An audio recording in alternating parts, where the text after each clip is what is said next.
Thank you very much, Chairman, sir.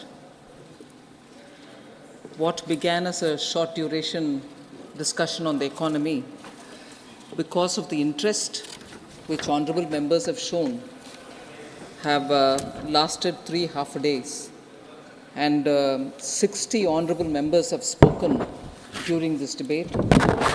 And I'm indeed grateful for the various issues that have been discussed, and certainly some concerns and questions which have been raised. I'll try to address them. So even as I begin talking about the short duration discussion held in this House, I'm tempted to start the discussion from a mention outside the House first. Interestingly, it comes from a member of this House about the economy. Shri Jairam Ramesh had mentioned that in all probability there will be a discussion, something to the extent of saying we've been asking for these debates in the previous sessions, but the government has not been willing. We've never been hesitant about talking about the economy. In fact, every time there's been a request to discuss about issues, specific issues related to the economy or the larger one, we've always come in. I thought I'll just draw his attention, other than the usual budget discussions, budget speech discussions separate from the finance bill, we've always yielded. Economic situation in the country in November 2019 was a discussion held. And similarly, prices of essential items, 2nd August 2022, we had an elaborate discussion. So we've never hesitated to have discussion on the economy. And I thought I'll just put that record straight, sir.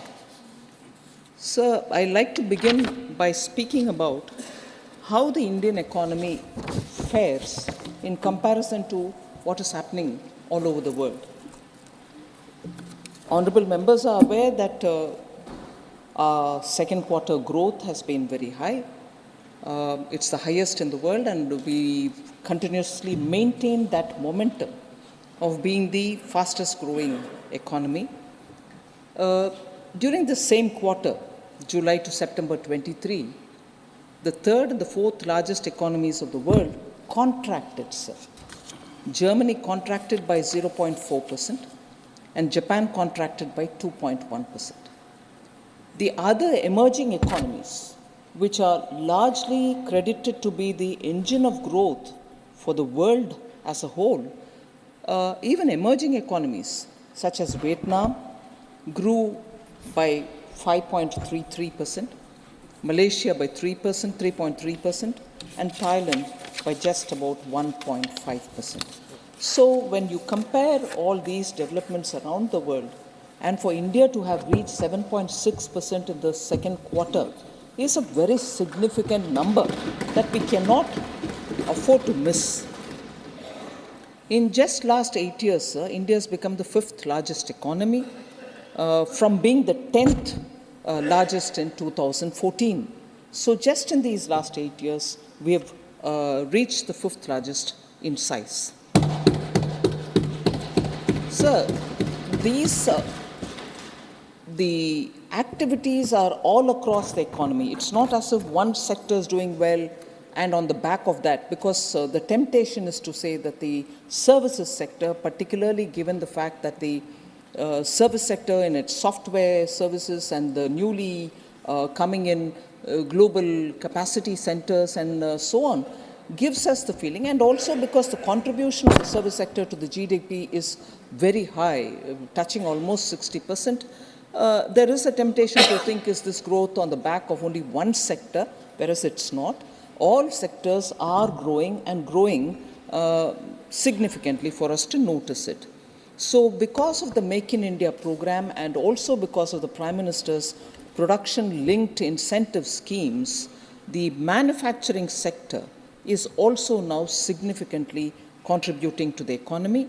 The manufacturing sector has registered the highest growth of 13.9% in quarter 2 of this year.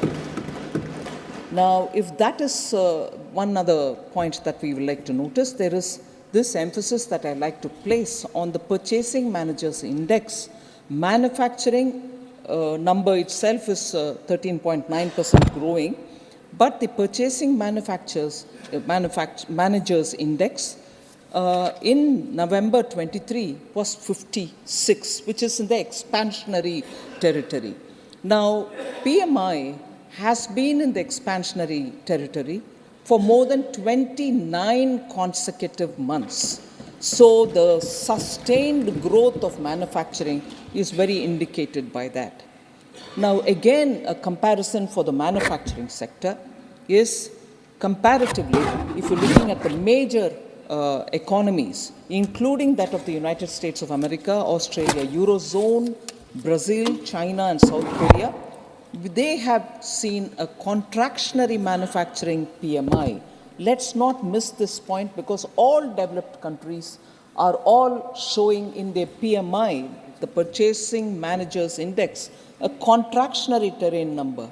So just to highlight what I'm trying to say is, I've mentioned that 29 consecutive months we have seen the PMI in India in the expansionary territory, whereas in those countries, USA inclusive, they are in the contractionary trend.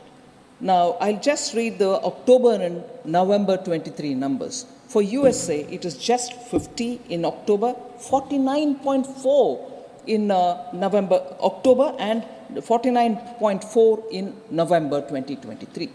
Similarly, for Canada, 48.6, 47.7. Australia, 48.2, 47.7. South Korea, 49.8, November 23 is 50. So on, everyone, in fact, the Eurozone collectively, 43.1, 44.3. So on, China's is 50.7 and 49.5. When I bring in China, I know I'm consciously bringing in, knowing that it's a larger economy, we are not matching up to them on many scores. But the index today, this is how it is. They're all in the contractionary territory, whereas we are moving forward. So overall, manufacturing.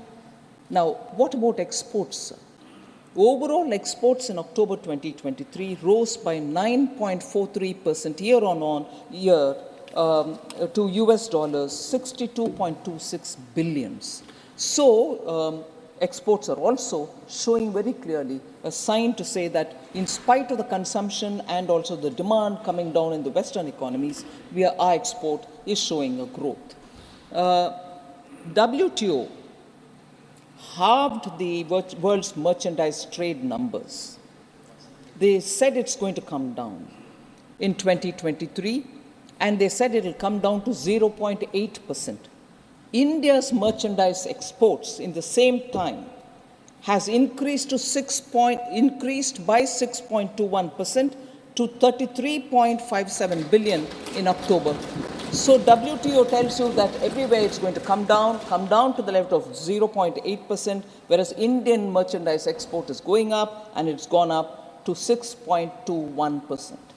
Last year, sir, India was the world's second largest mobile phone manufacturer. We've exported $10 billion worth of mobile phones in 22-23. Now, passenger vehicles is very important. It's not the luxury item, it's a passenger vehicle. Middle class buys them. The export of passenger vehicles and commercial vehicles from India to many countries has increased. PV exports, therefore, increased by 15% to 6 from China, have declined by 10% from 2018 to 2022. They rose by 44% from India during 18 to 20. Decline in 10% from China, goods, whereas what we are exporting, merchandise, goods from India, has gone up by 44% to the US. All this is also indicative of the fact that the net direct tax collection is going up. Till November 9th, 10.60 lakh crore has been collected, 21.82% increase year on year. GST collection is now almost on a monthly average stabilized at 1.6 lakh crores. Last month alone, it grew by 15%. E-way bills, very clear indicator of economy being in a positive territory. E-way bills generation has hit another record, and that is highest record till now, October 2023. It crossed 10 crores for the first time since its introduction, surpassing the previous high of 9.34 crores in August 2023. So 10 crores in October e-way bill generation. CapEx is a very important thing because we from the government for the last 3 to 4 years have been increasing the public expenditure on capital asset creation. States CapEx also grew in this period. I recognize that. It grew by 74.3% year on year in the quarter ending the first quarter of FY24. And that is largely because 50-year interest-free loans are being given to the states from the center, and that special assistance, which is 50-year interest-free, sir, we have released 1.3 lakh crores. We've made a provision of 1.3 lakh crores in the budget of 23-24. So that is also making states spend a lot more in their capital account so that capital expenditure, infrastructure building gets a priority. All this has been recognized by even some of the global media who normally don't write much in appreciation of what is happening in India. But I would like to say that I'm sure the honorable members would have read the Wall Street Journal, S&P Ratings, Bloomberg, all of whom, while speaking very well about the Indian economy, sir, refer to the reform measures undertaken by the honorable PM, taking his name. I would like to say this. Prime Minister Narendra Modi's efforts, this is quote, Prime Minister Narendra Modi's efforts to outrun China and transform India's economic model into one driven by manufacturing rather than consumption are creating a tailwind for infrastructure and heavy industry companies. So this observation coming from media houses, particularly those who observe the Indian economy at this time, surely gives the feeling that it is all across the board, the development, the kind of buzz which is around the economy. There can always be some points which I'll certainly come to, some honorable members raising issue of, it's actually not reaching some parts of the ground, water is not reaching or this is not reaching. I'll come to addressing that. But the point on which all of us can take immense pride is something which I list out very quickly. I'm not going to spend much of our time. Where have we reached the topmost position in the world? Where are we in the second position?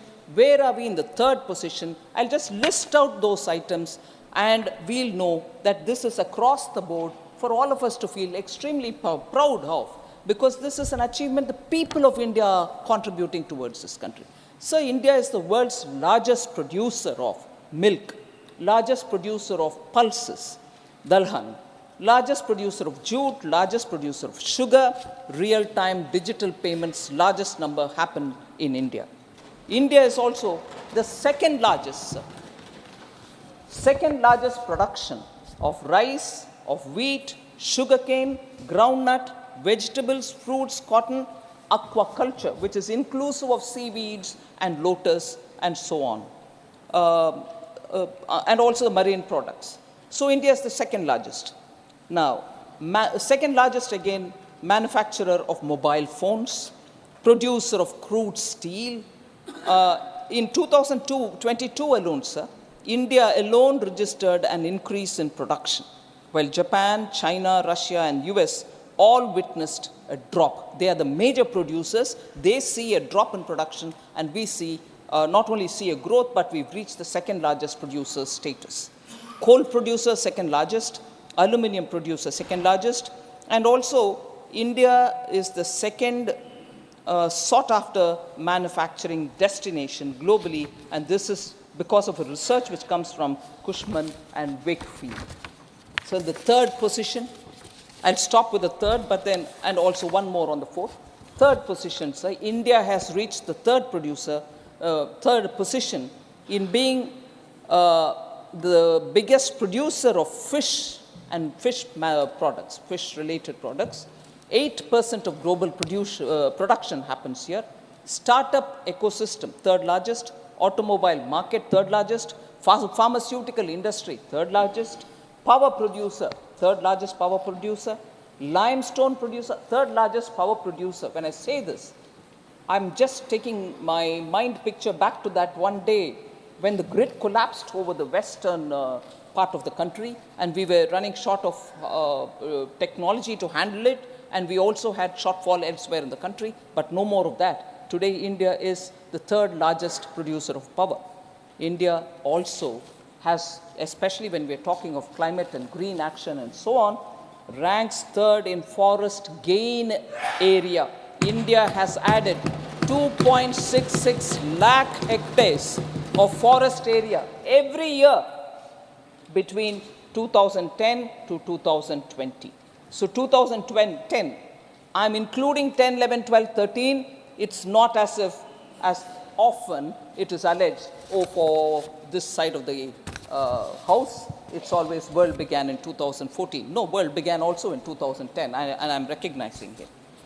India stands fourth, sir, globally in renewable energy installed capacity. This is a very attractive number, and also to see where our initiatives are giving us tangible results.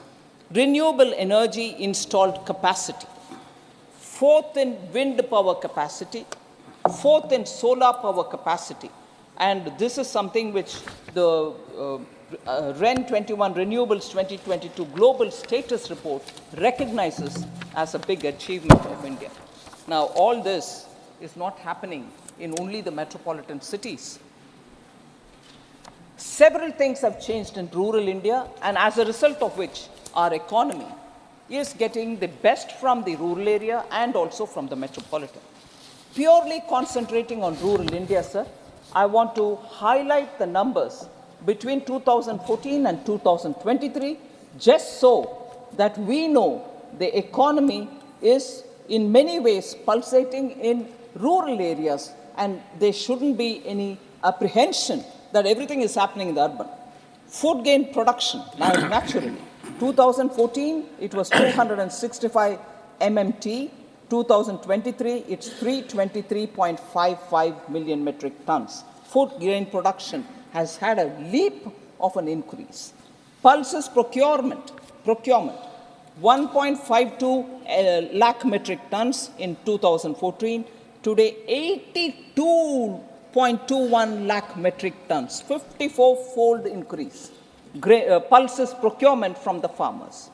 Milk production, 146.39 million tons in 14 to 21.06 million tons in 2023. Ethanol production, which is going to directly benefit the farmers, just as others also, I suppose. Ethanol procurement, because you procure it from the farmer directly, 38 crore liters in 2014. Now it is 434 crore liters. Fund allocations, sir, for rural houses. In 2014, it was 66,046 crores. In 2014 to 23, totally 2.02 lakh crores, 3 times increase for rural houses, funds that have been allocated by us. Average annual person days generated under Manrega. That is something of interest for so many honorable members.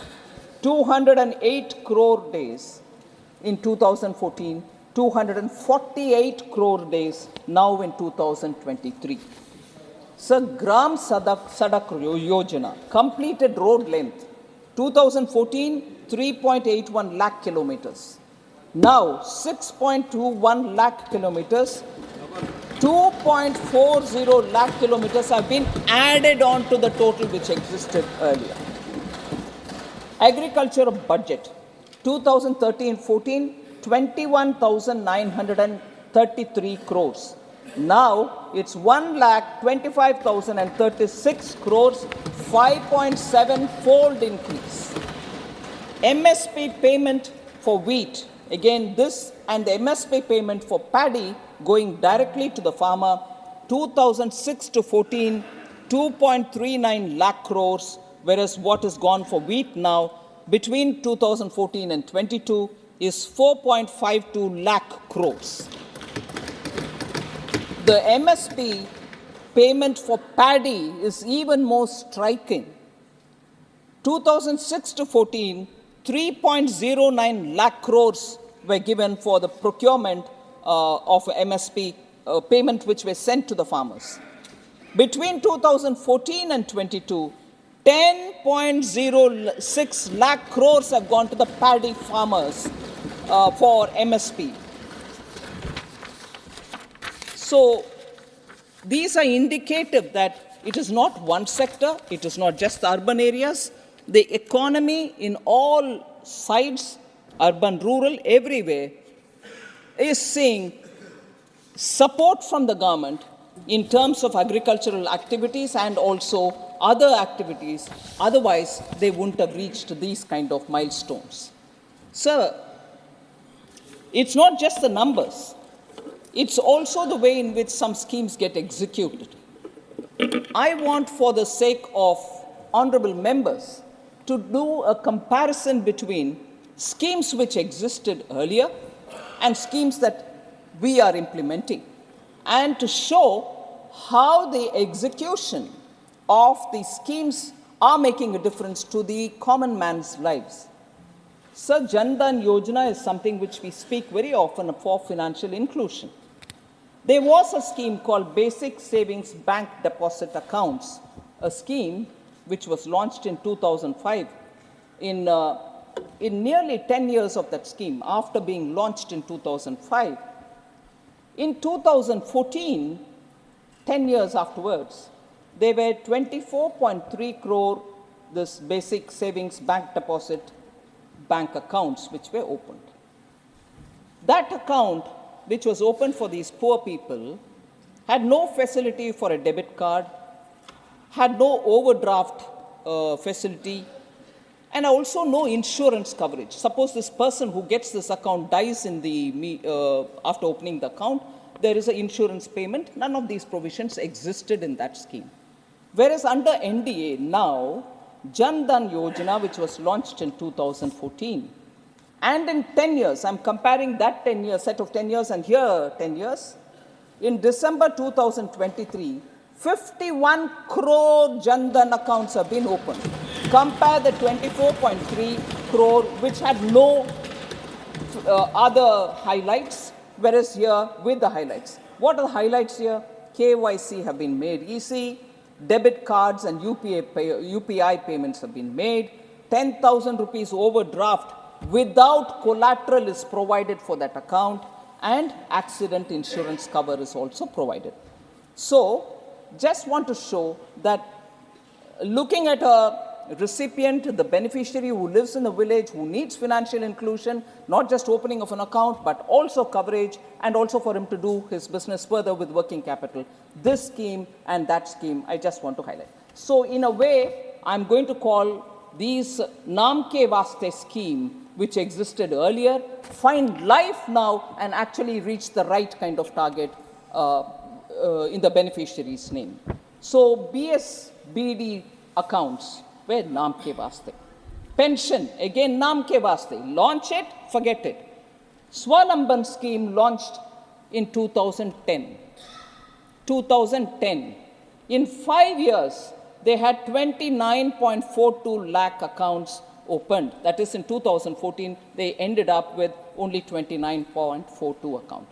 Now, Swalamban scheme is what is Atal Pension Yojana, launched in 2015, 8 years only, and in 8 years, I'm comparing that with this, 5.95 crore subscribers have come into this scheme.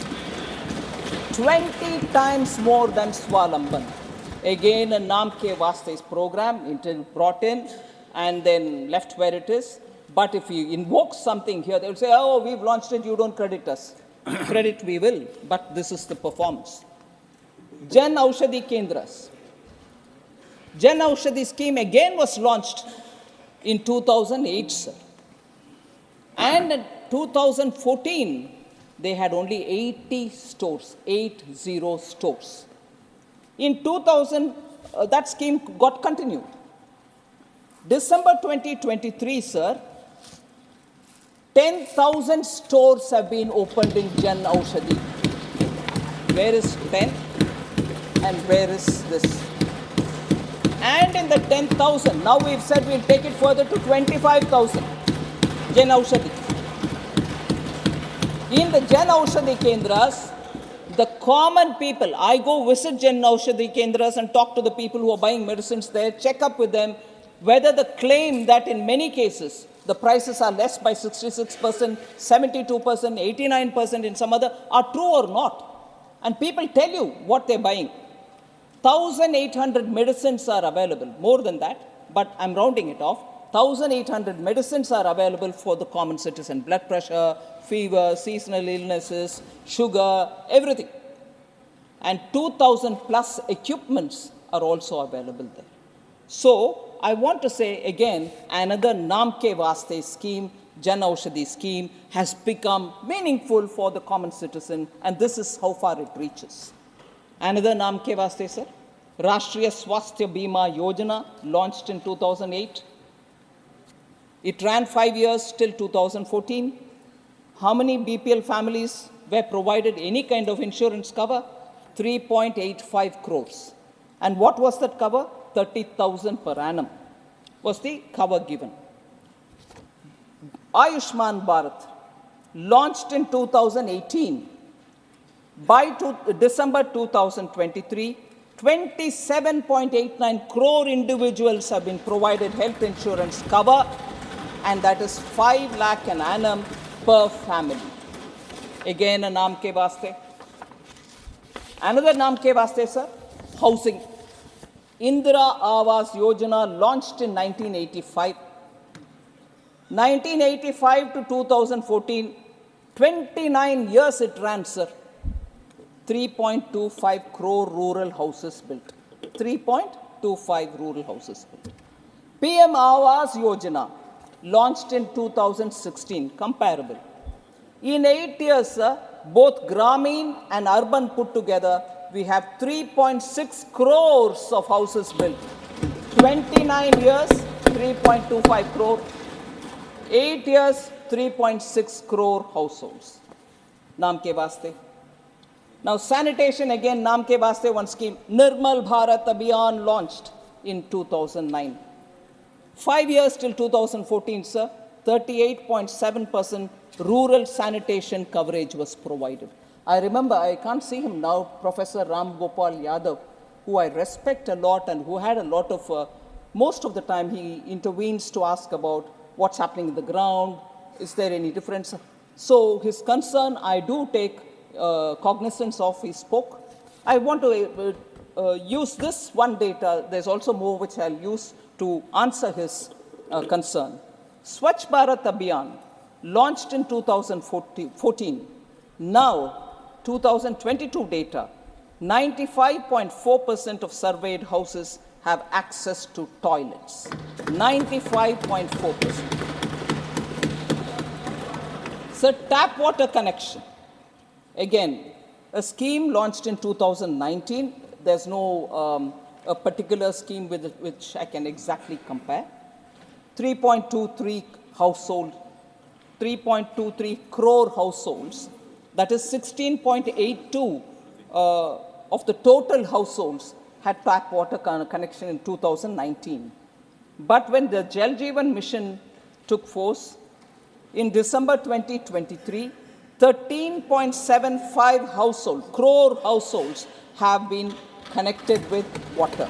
That is, we started with 16.82 households, 82% of the total households. Now it is 71% of the total households which have got covered. So LPG gas cylinder, another Naam Ke Vaste. LPG connections were provided under Rajiv Gandhi Grameen LPG Vitaran Yojana. 5.82 lakh beneficiaries were there as of 1st June 2014. And even that is not exactly comparable, because there the deposit for getting the cylinder was provided by the oil marketing companies. So really may not be exactly comparable, because here cylinder is free, connection is free, and then deposit is not taken. So this Ujjwala scheme which has come, sir, 99.8% households have been covered by 2021 itself. Currently, we have 9.8. Currently, we have about 9.8 crore beneficiaries. Domestic LPG connections in 2014, sir, totally, inclusive of Ujjwala, was 14.5 crore in 2014. Now it is 31.4 crore domestic LPG connections. Schemes which didn't have an earlier equivalent, I just want to quickly run through to say how section after section of those who are deserving of government policy support have been targeted through specific projects, schemes, and as a result, groundswell is seen. I just want to highlight. And very many times people do ask, what happened to farmers? Have you given them? You said you will give double their income, and so on. Such questions get answered in this set of, very quickly I'll highlight, PM Kisan, sir. 11 crore beneficiaries get 6,000 per annum as income support. PM Mudra scheme, where people get collateral-free loan to run their small businesses. 44 crore beneficiaries with 25 lakh crore having been dispersed. And in that, 68% are women. Mudra loans. PM Swanidhi, 73 lakh beneficiaries, again 44% are women, and approximately 75% belong to non-general caste groups.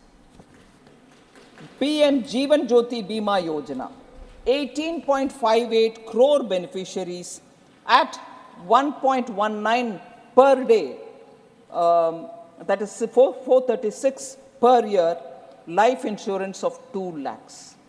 At this price, at this premium, they get a 2 lakh insurance. 18.58 crore beneficiaries have got it.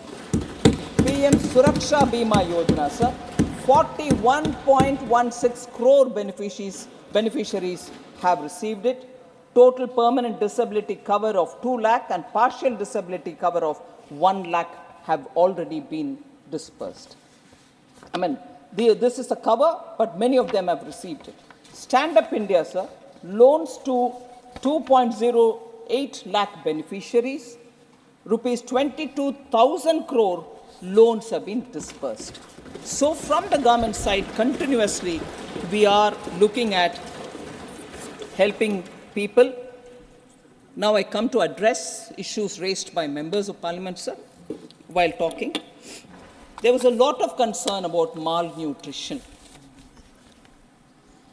Member Derek O'Brien, former Finance Minister Chidambaramji, Ami Yagnik, all spoke about malnutrition. So I just want to highlight nutrition and sanitation closely linked to each other. Very quickly, 11 crore toilets have been built under Swachh Bharat Abhiyan. Jan Aushadhi Suvidha sanitary pads at 1 rupee per pad is being distributed. Millets as Sri Anna is being promoted. Enrollment of girls in secondary education has increased from 75% to 79% between 14 and 2021. Institutional deliveries has also shown an improvement from 87% in 2014-15 to 94% in 2021. Percentage of first trimester antenatal care registration has shown improvement from 61% to 73.94% between 14 and 2021. There are also multidimensional poverty-related indicators, which I will very quickly refer to. Member Dr. Sudhanshu Trivedi had gone into in great detail about it, so I don't want to take your time on points which have already been covered. But I just want to highlight the National Multidimensional Poverty Index Report of 2022, published by the Niti Aayog, shows a remarkable decline in the prevalence of multidimensional poverty.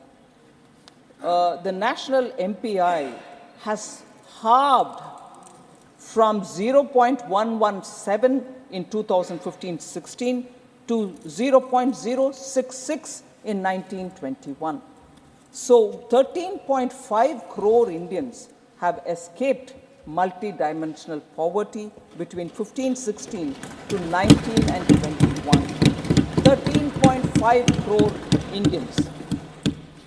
Sir, this program, the Aspirational Districts program, I'll refer to it once more later, launched by Honorable Prime Minister in 2018, is a testament to how our government's commitment to the people who are in the far-flung areas, really remote areas, have benefited because of the focus that we've given on to the Aspirational District program.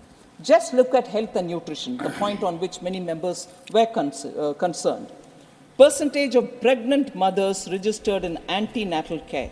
In 2018, it was just 68%. I'm talking about the aspirational districts. In 23, it went up to 89%, sir, 21% improvement.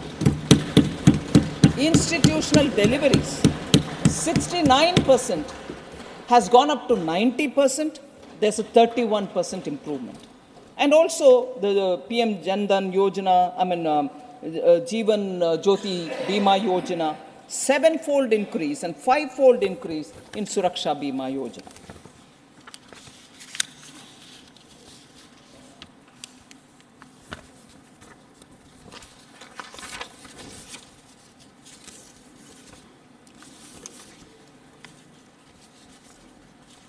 So my appeal is nutrition and nutrition-related issues, health, any case being both with the center and state, is something on which all of us will have to work together. Party-driven politics may not help the situation. It can only aggravate. Just as in women's issues, particularly law and order related to women's issues, I keep saying we should not politicize it. Because once you do that, your number versus my number, but the person who's suffering remains wherever she is, wherever he is, particularly in nutrition-related matters. So I was tempted to bring in one aspect of how, in what we think, and maybe data also shows, in a state like Kerala, nutrition, education are all very well taken care of. No, wait a minute, I didn't complete. I knew you will come back. Now, you may not be very pleased with what I'm going to say. Thanks to the one generation. Yes. 1 century old people. So, when we don't need to politicize, sir, we can always exchange about the good work done here, the good work done there, and so on, with an understanding that all of us will have to work together for taking it further for better days. But if you are so concerned about nutrition under Modi, that's why it's bad, I'd like to say not very long back in 2018, there was this very sensational case from Kerala of a tribal young man begging for food and who was killed. Madhu. So politicizing doesn't help.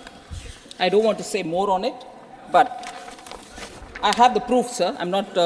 It's not a fictional or it's not a story that I'm creating here, but that's truth here.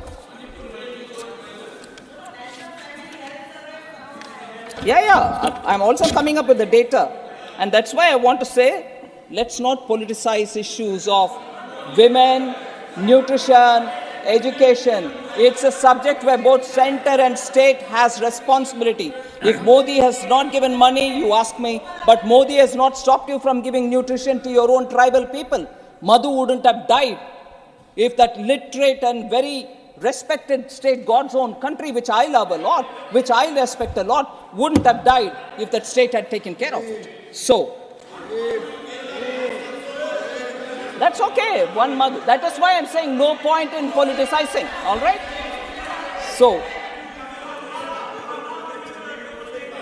yeah. All right. All of you all had your turn to speak. Let me reply now. Sir, member is not here. Normal rule earlier used to be don't reply to members who are not here. I'm not sure whether I should do it, whether I should stick to that, but it is a very important point. Honorable Finance Minister, Sir? some of the members have sought my leave, that on account of a commitment they will not be here. That's fine. So, response needs to be imparted. Response Needs to be imparted. imparted. Because Thank the you very honorable much. members, in all fairness, have sought my leave, that they would That's not fine, be sir. able to be here, and therefore I'm sure Thank you that very is much. required. Thank you.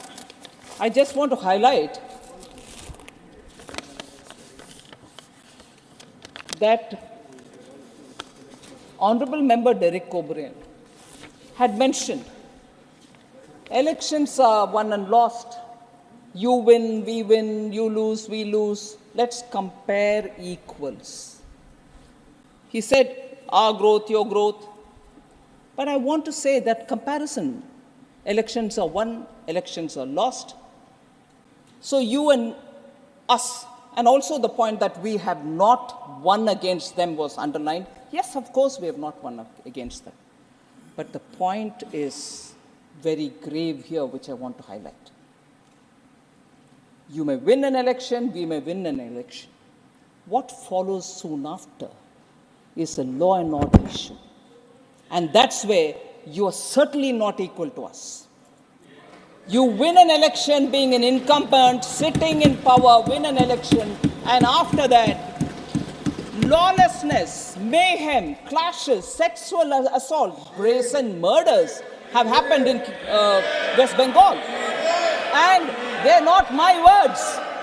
High Court, Calcutta High Court has said, sir, and I'm quoting, in 60% of the cases, FIRs were not registered. Therefore, total cases of violence understated, unquote. This is the Calcutta High Court's observation. So what is the comparison? I win, you win. We all win means my cadres, ordinary citizens are at risk. They get raped, they get murdered, their houses get burnt. So don't you compare. Don't you compare. Honorable Finance Minister, Honorable Finance Minister, will lay the High Court judgment on the table. Sir? You will authenticate the High Court judgment. Of course I will, sir. Please. Of course I will. Thank you. Sir, the incidents are such worrisome incidents, sir. So this very house, which periodically talks about women's welfare, women's law and order related issues, that is where I start telling, if we start politicizing women's issues, malnutrition, and about children, there is no end. I can point a finger, they can point a finger, no end to it. But look at the gravity.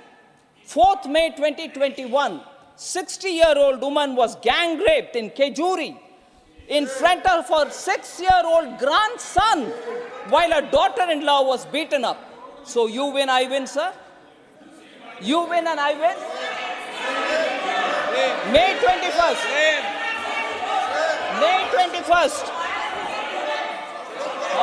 I don't mind, I'll hear. Sir, I'm happy to sit down. I can happily sit down. Ma'am, I'm responding to you. I'll sit down. But if the issues have been raised by members, I'm duty bound to give an answer. I quite welcome you telling anything to me. Oh, this is not economy. Oh, this is not the discussion. Oh, this is not on jobs. I will talk about it because the comparison came from your end. I will respond to it. Sir, 5th May 21, Arup Das, a BJP Karyakarta, a resident of Natra village in Indus, was found hanging from a tree. Who did it? Till now. And out of the court, Calcutta High Court again, sir, comes to my rescue.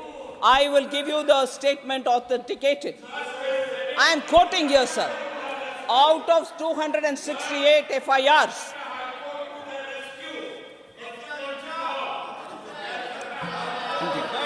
sir, I heard all members speak.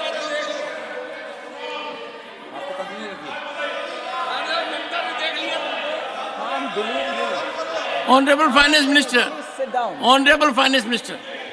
Out of, Honorable I'm quoting, sir. Out Honorable of Finance Minister. 268 FIRs, Honorable Finance Minister.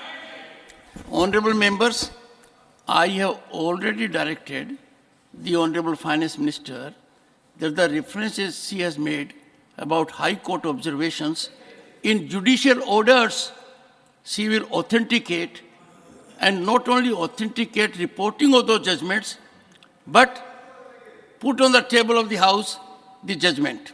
Please go ahead. Thank you very much, sir. Sir, quoting again, sir.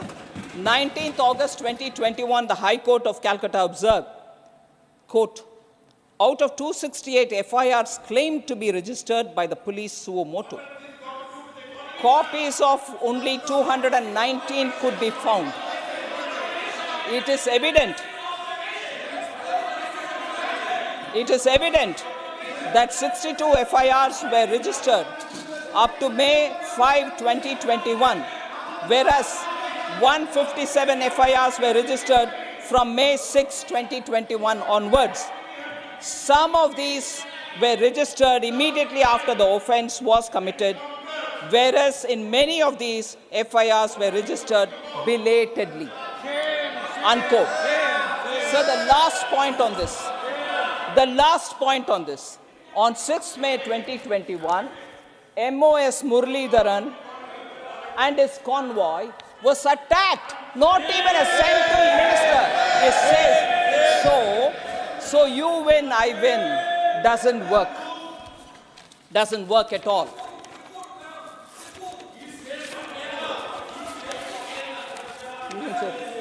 All right. Sir, I'll come to responding to some of the observation made by Honorable former Finance Minister. And if you'll allow me, if you'll indulge me with a light-hearted banter, if I may use.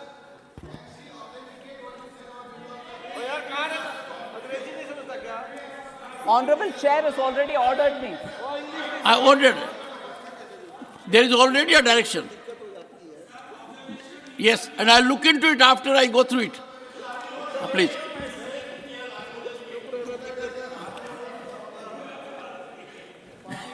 Ma'am, you were saying something in light-hearted manner. Sir, if you'll indulge Please do me. that. We need it. Sorry? Light-hearted comment. Sir, I'm very serious. Sir, it was a bit surprising, sir. It was a bit surprising, and it was also uncharacteristic, I would say, to see the former finance minister, who's very senior, highly educated, was in the prestigious Harvard University even in 1968 when I was in primary school.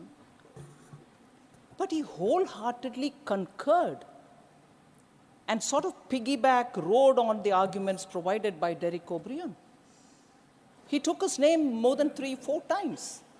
Hang on. I've sought the permission of the House. The honorable members here, with respect, I'm giving my observation. There's no other way in which a light-hearted observation can be accommodated. I started thinking, was it an attempt to placate the All India Trinamool Congress to come and attend the ... alliance?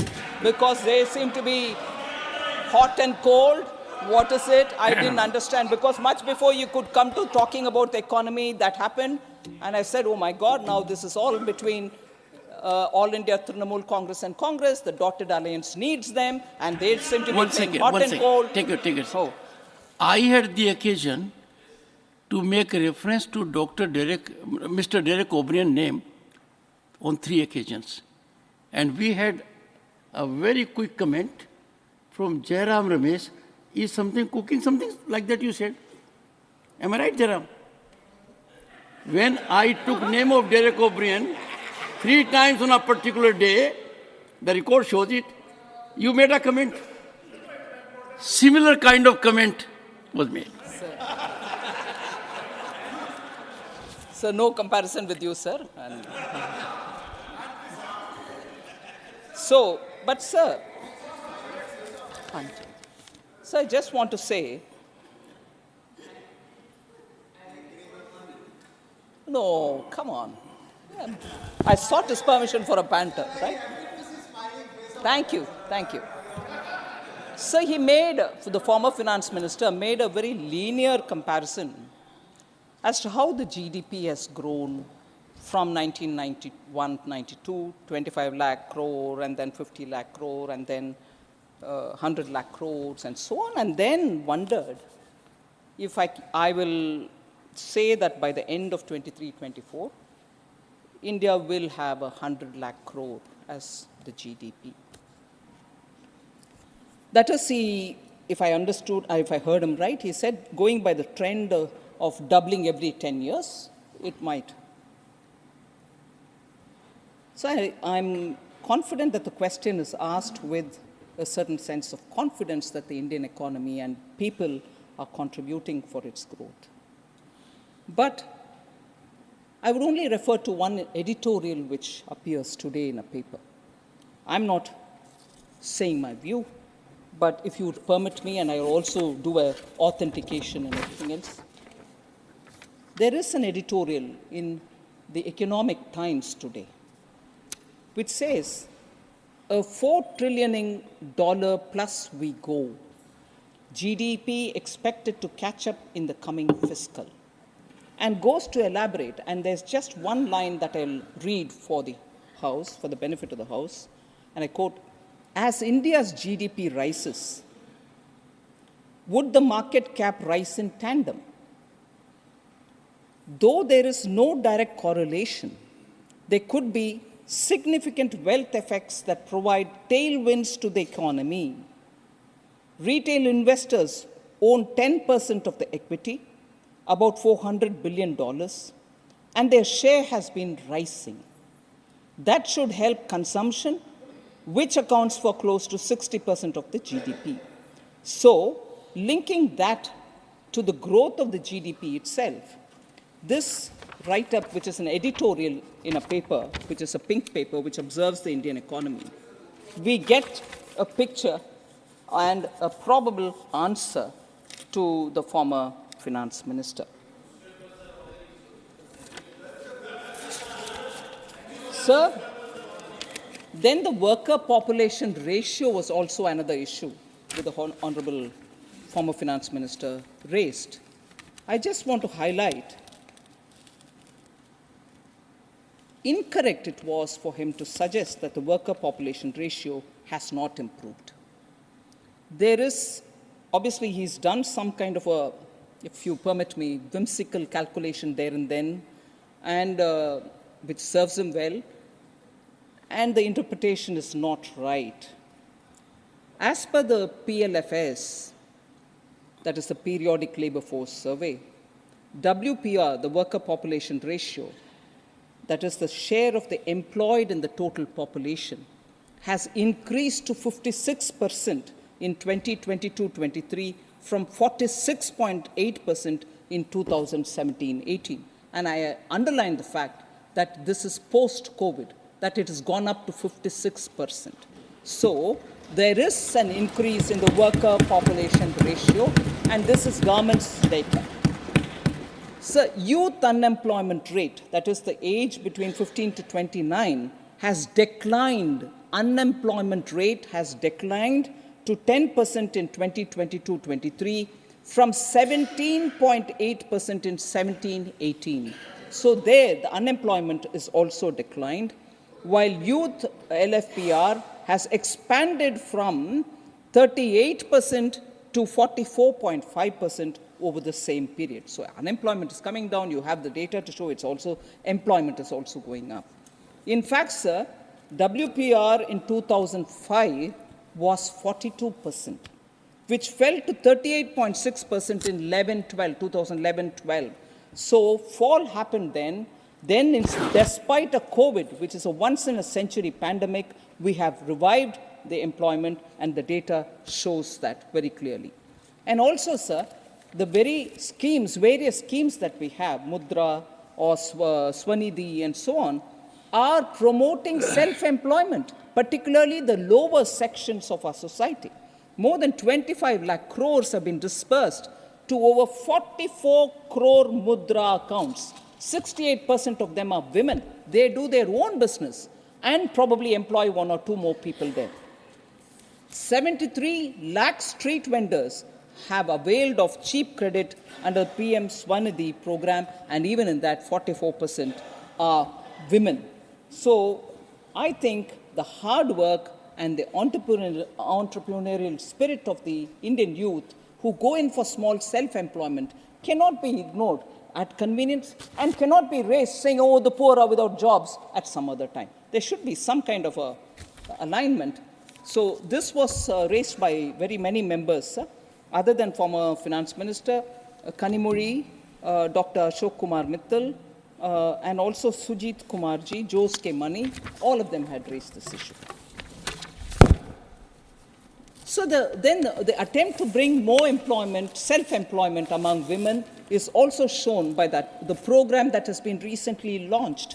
And I saw with my eyes when I went to the rural areas, particularly with the Vikasit Bharat Sankalp Yatra, I saw the excitement among women because Namo Drone Didi program is an amazing reception that I saw, where the women self-help group women are being picked up based on their interest, to be given 15 days of training to operate drone, and subsequently in the 15 days, 5 days will be also on the field, where they will go and test for themselves how to operate it, because they can use for spraying of fertilizers, for monitoring the crop health, and so on. So they are going to be given drones as well through their SHGs. So women are now going to be handling technology-driven drones in the villages to help agricultural activity, and what can be more empowering for the women in the rural areas? Government's idea is to distribute 15,000, provide 15,000 drones to self-help groups, and for this an outlay of 1,261 crores. This scheme is 100% funded by the central government for a period between 2024-25 and 25-26. 2 years, this scheme will reach all the women in the rural areas so that they're trained in technologically handling this drone. Sir, concern has been expressed about inflation and inflation management.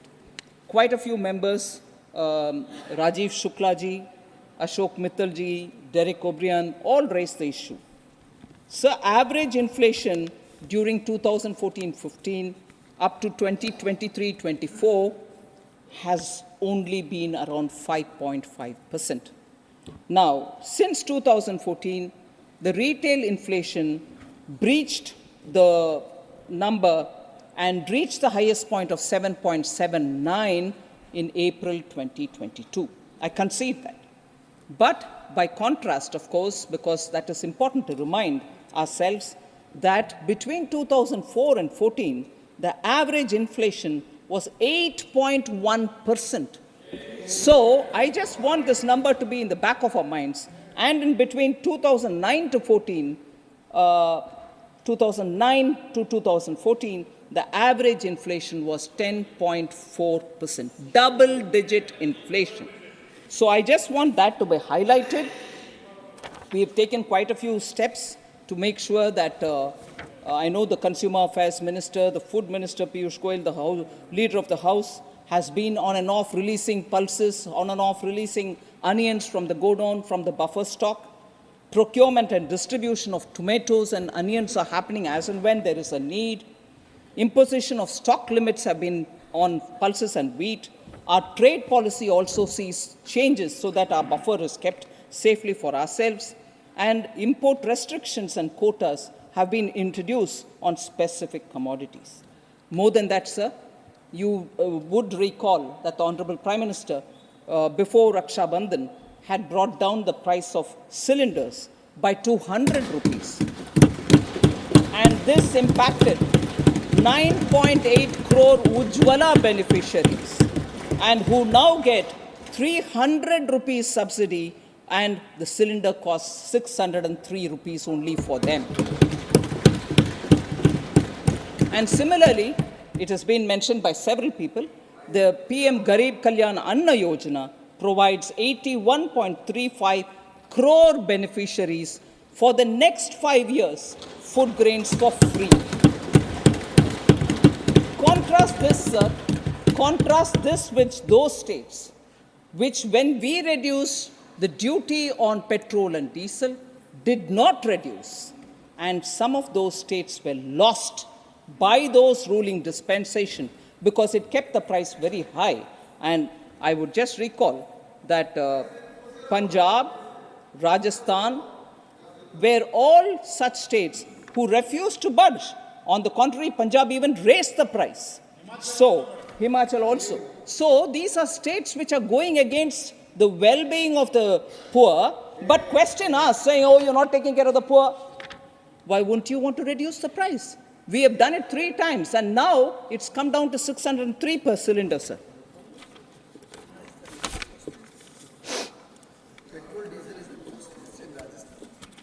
That's right. Sir, and that is why people rejected them. Petrol and diesel being the highest price, sir, you come from Rajasthan, and in that state, the price has remained very high. Inflation as a result has been high. No wonder the people have rejected them.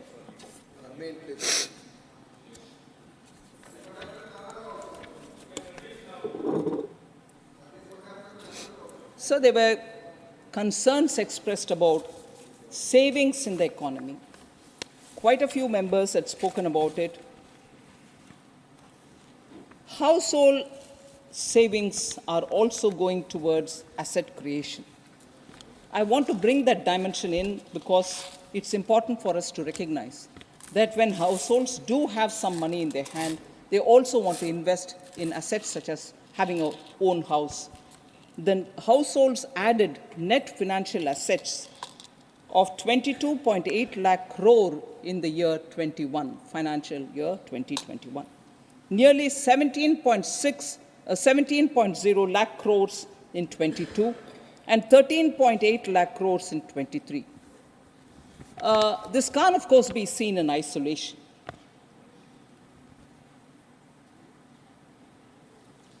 This is an incremental purchase of an asset for themselves. They're making smarter choices, not just putting it in post office accounts. People are also now investing in the retail market. Retail market consists of small investors who are coming for small shares, and they're doing it on their own, not going through mutual funds.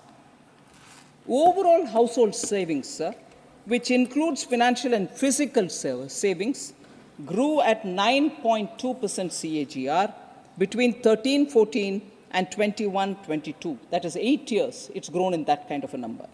The nominal GDP has grown at CAGR 9.65 during the same period.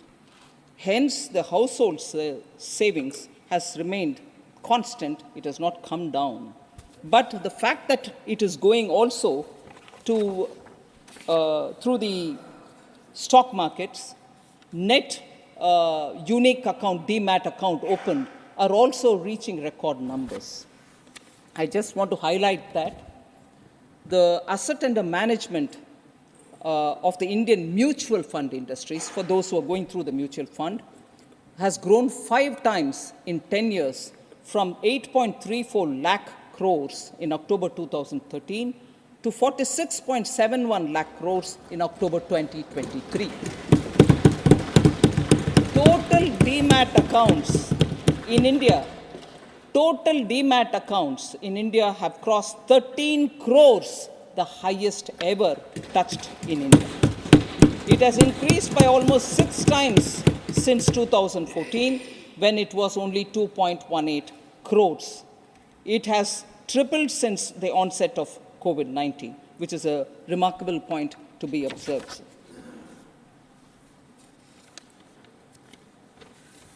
So there was also a lot of concern about US dollar strengthening against the Indian rupee.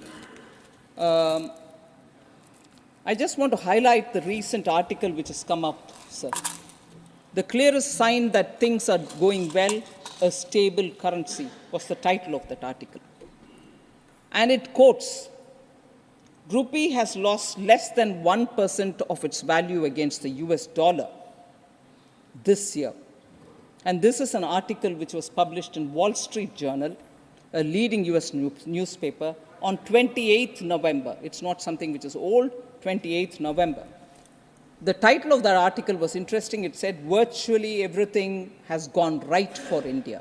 And in that it says, rupee has lost, and I quote, rupee has lost less than 1% of its value against the US dollar this year, compared with the decline of more than 3% for the Chinese yuan, a roughly 9% fall in the South African rand, and an 11% slide in the Japanese yen. Indian economy is benefiting from reforms put in place by the government of Prime Minister Modi, unquote. This is Wall Street Journal telling about the Indian rupee versus the US dollar.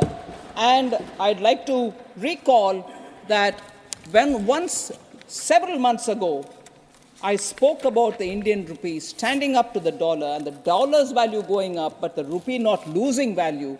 There was complete mockery at me, saying, oh, how can this be? That goes up and you don't come down. Please do read.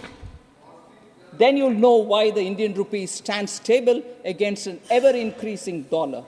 And that cannot happen unless the Indian economy and its fundamentals are strong. It's not a fiction. It's not a fiction of my imagination.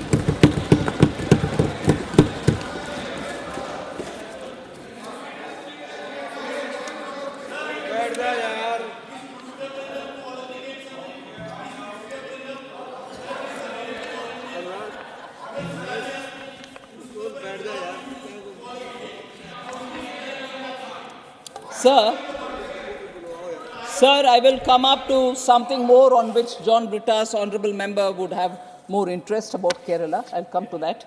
So reserve some energy for that. So the next question was about,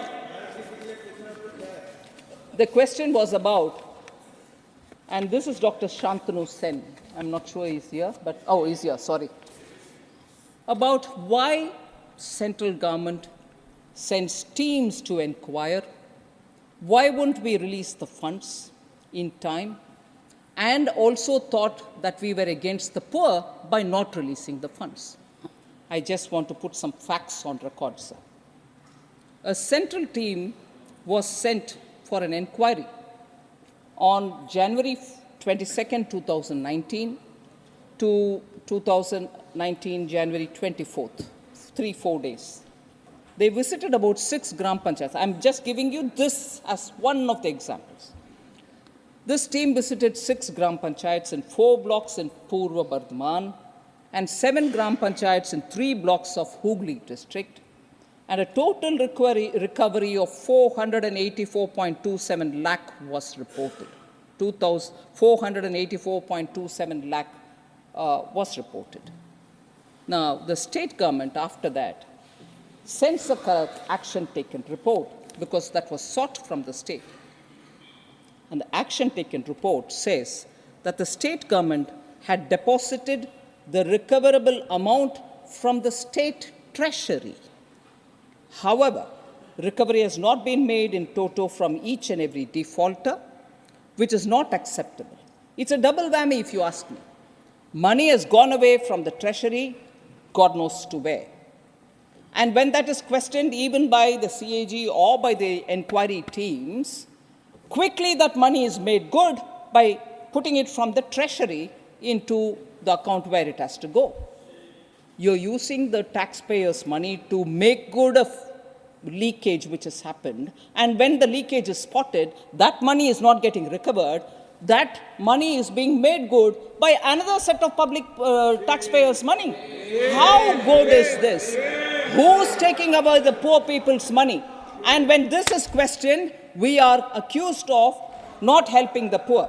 Sir, the action taken further says the action taken, such as FIR, disciplinary action against officials, dismissals, etc., are against very low-ranking panchayat level officers, and no case against the district level or senior officers has been made. Then, the other kind of thing which got noticed was existing work is getting shown as work done under Manrega. That work is already done and it is there. You're re-putting it under the Manrega account. Is it wrong to highlight it? This was double accounting. So, when you question us, saying you have not released money, you are sending teams. The teams are finding all this out. So, existing work gets fraudulently shown as work done under Manrega. And you also, even worse, sir, a state which had a long tenure of communists and who question everything done here should be questioning some things which is happening in Bengal. Private tea estate gets road done under Manrega, sir. Private property gets work done under Manrega. Communists couldn't even raise it. And when we raise it, how can you use Manrega money for doing a private laying of the road in a tea estate which is owned by a large tea estate owner? People talk to us about you only benefit one or two big companies. What's this, sir? What is this, sir? So, I want very clearly correction to be done in favor of the poor. Correction to be done in the name of using public money responsibly. And that is where we've been asking questions. And that is where answers which come don't give you complete answer. So I'm sorry, the teams have come. 19 is when they went. 5 years are going to get over. Now you keep asking us without correcting course. Is it wrong, sir, in this House to raise questions about public money? It's our business, all our business, to make sure the money goes to the right people, and that is why Honorable Prime Minister says adopt technology, use DBT, put it into the account of the common man. Doing that in the first few years, DBT gave us 2 lakh crore advantage in that pilferage was stopped. Adopt such methods rather than continuously pointing to us saying, no, you're not giving money. That is going there in Bengal. They go to the street to say Modi is not giving money for the poor. Who's not giving money for the poor? Leaked money is getting filled by taxpayers' money. Is that serving the poor? Sir. Cut money. Sir, again, Professor Ram Gopal Yadav.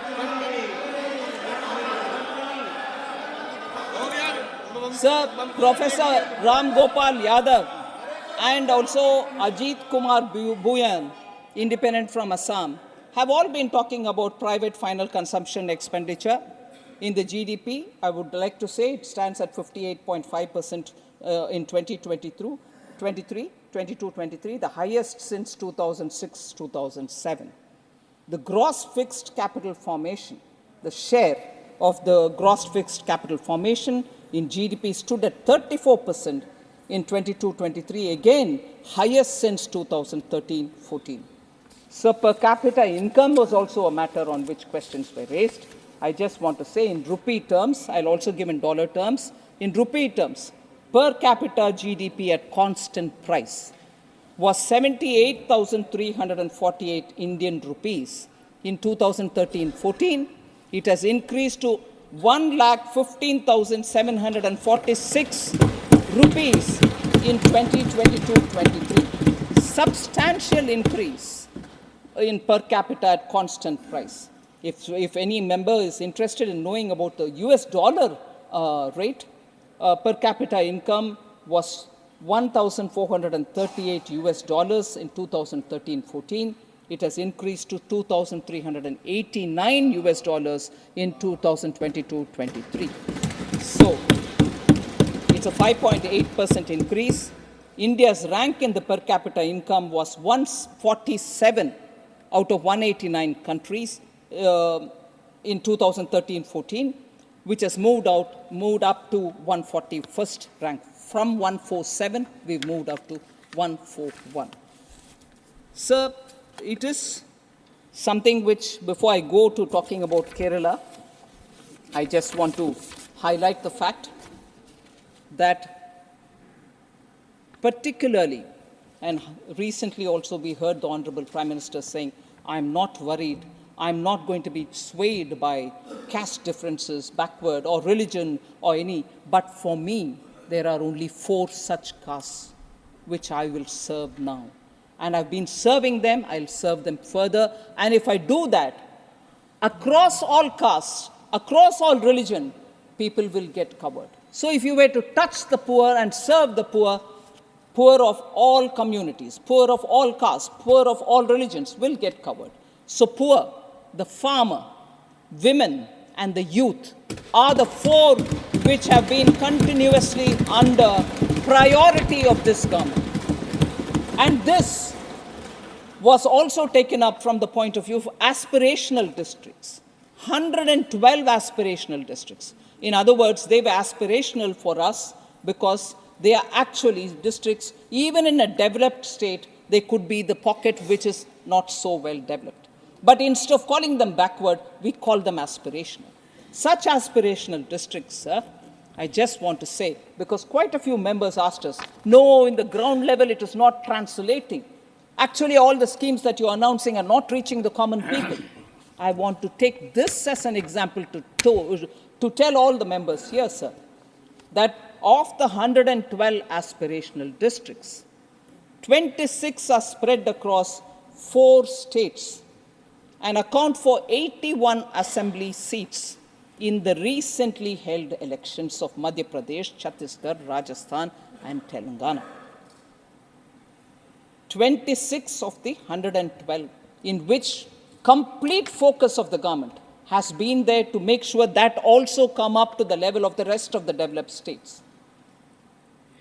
And I'm glad to say that this emphasis of the Honorable Prime Minister on the poor, on the women, on the farmers, and on the youth, and supporting them to the last level. Now the aspirational districts have moved over to aspirational blocks. We are taking it further down to mention that saturation of all schemes will be taken up.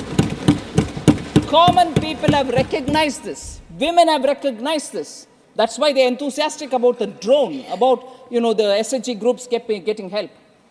So the enthusiasm is not just there, but it has translated into votes also. I want to just place it before the honorable members that the results show that over 2/3 of the seats in these 26 districts across 4 states, 2/3 in these 26 aspirational districts, which are spread across 4 states, have gone to the BJP. And this again is not just my analysis, my data, Election Commission's data, all of us base it on Election Commission's data, is Indian Express, sir, which is written in this piece, which says, oh yes, 100%, Manoj, come on.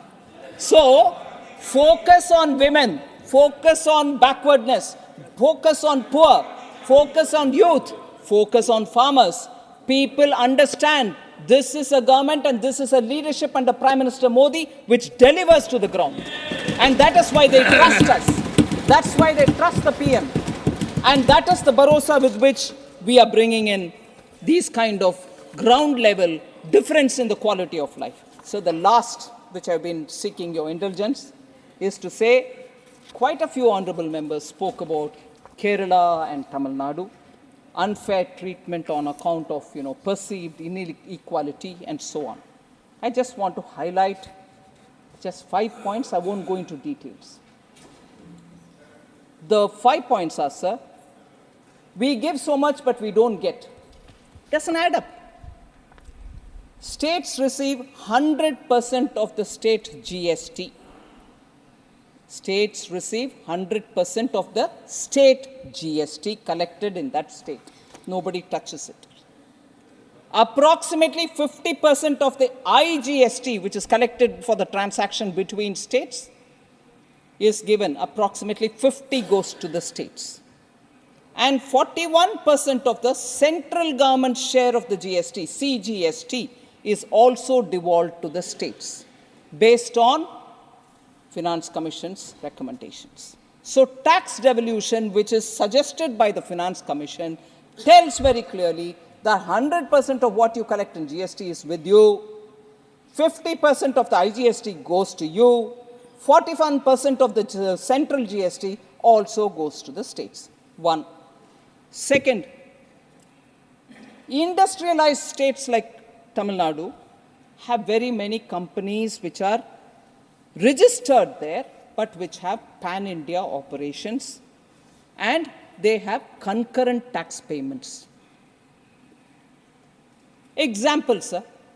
Tamil Nadu is one of the leading automobile manufacturing state. We all know that. Manufacturers make profit because these automobiles are sold across India. So you pay the tax, all of us pay the tax. And similarly, plantations from Kerala make profits selling their products to all over India. This explains why location of direct tax collection may not be fair and equitable, may not be on the fair and equitable, because the money comes from everywhere, but the tax is paid in the state in which they are registered. So if automobile companies are registered in Sri Perumbudur in Tamil Nadu and they pay their tax from there, it's not just that Tamil Nadu tax money is in it, all our tax money is in it. So when we say each state has, I've contributed this much, what have you given back? I want to say the tax is from all Indians, sir. Your company is registered there and you pay your tax. So let us think about it. Third, sir. Third,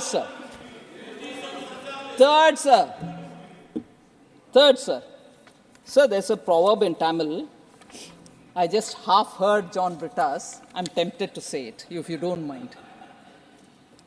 Tadukula panja, paayila paaiven. Monakku Tamil puriyum. Tadukula panja, paayila paaiven. Meaning, I raise an issue and if you address that, I'll jump to the next.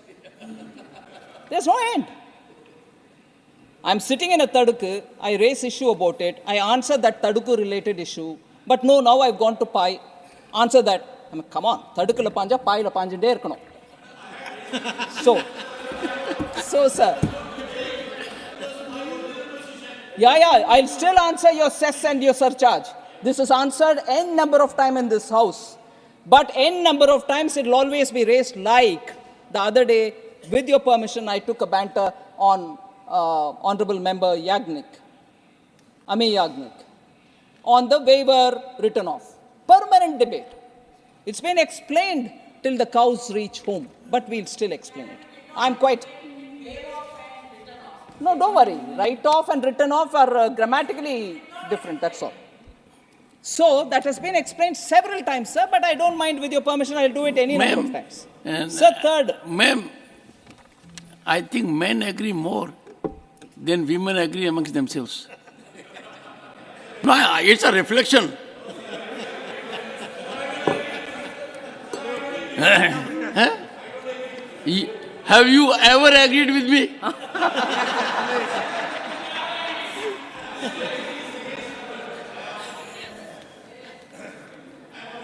Sir. So third is, sir, physical infrastructure such as roads, rails, ports, airports are built by the center. And expenditure on internal and external security is completely the center's. So we have to make comparisons taking these points into consideration. The last 2 points, sir. I'm just giving this as an example. Tax devolution made to Kerala and tax devolution made to Tamil Nadu during the 14th, 13th, 14th, and the 15th Finance Commission. Kerala, sir, when that is 32% devolution, 13th Finance Commission, had 33,368 crores. When I'm saying 13th Finance Commission, its period was 2010-11 to 14-15, in that duration. 33,368 crores.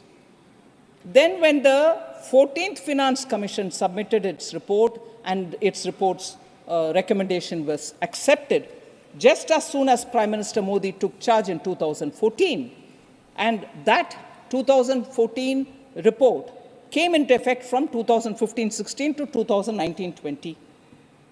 By that time, because the recommendation of the 14th Finance Commission was 42% will have to be devolved to the states, so the 32 became 42 in the tax devolution. 15th Finance Commission, it became 41 because of Jammu Kashmir becoming union territory. So 15th Finance Commission, it is 41%. And 15th Finance Commission term, which is running now 2021 to 25-26. So I'm reading the numbers for those three Finance Commission terms. 33,368 crore for the 5-year period, 80,188 crore for the 14th Finance Commission period, 1.11 lakh crore during the 15th Finance Commission. 33,368, 80,188, 1.11 lakh crore now in the current period. Tamil Nadu, sir, during the same time, 70,825 during the 13th Finance Commission's time, 1.29 lakh crore during the 14th Finance Commission, which ended in 2020, and during the 15th Finance Commission, 2.36 lakh crores. Just see the amount. And where are we being told your money is not getting devolved? You are getting the money.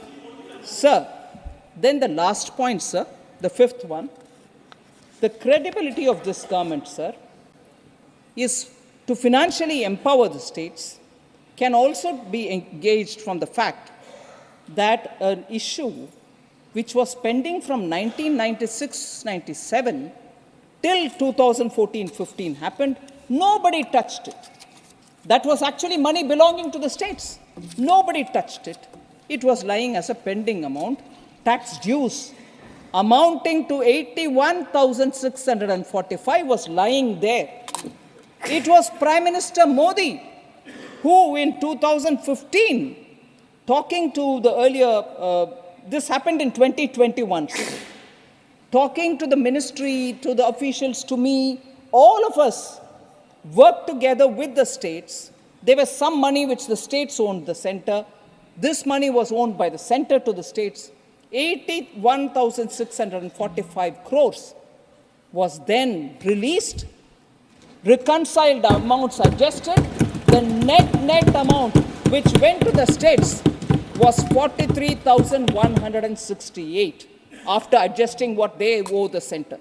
So an issue pending from 1996-97 gets sorted out in 2021 in favor of the states because Prime Minister Modi was also a chief minister once, and he knows what the states undergo in terms of money if it doesn't get reach them in time. That is why, since 2020, I am standing here as evidence myself to say at least 5 times I have asked the ministry to release fund in advance, so where they were supposed to get 1 installment, 2 installments have been paid in advance and not waiting for the due time, so that the states don't suffer. So a chief minister becoming a prime minister has actually kept in favor of all the states and has never discriminated against any one state. In fact, he repeatedly says, until and unless all states grow equally, India cannot grow. So somebody who believes in that is never going to discriminate against any state. So largely I've covered the issue, sir. I wouldn't go on to talking about internet connectivity and issues like that which many members raised, but I suppose the concerned ministers would also have their time to speak about it. Thank you very much for giving me time.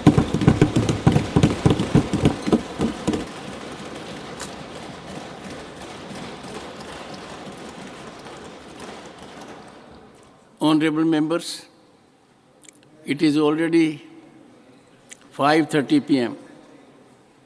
We have allocated 3 hours for a combined discussion on the bills mentioned at serial numbers 8A, 8B, and 2 hours for item 8C in the list of business. If you all agree, we may now take up special mentions instead of the bills. These bills will be taken up at a later date.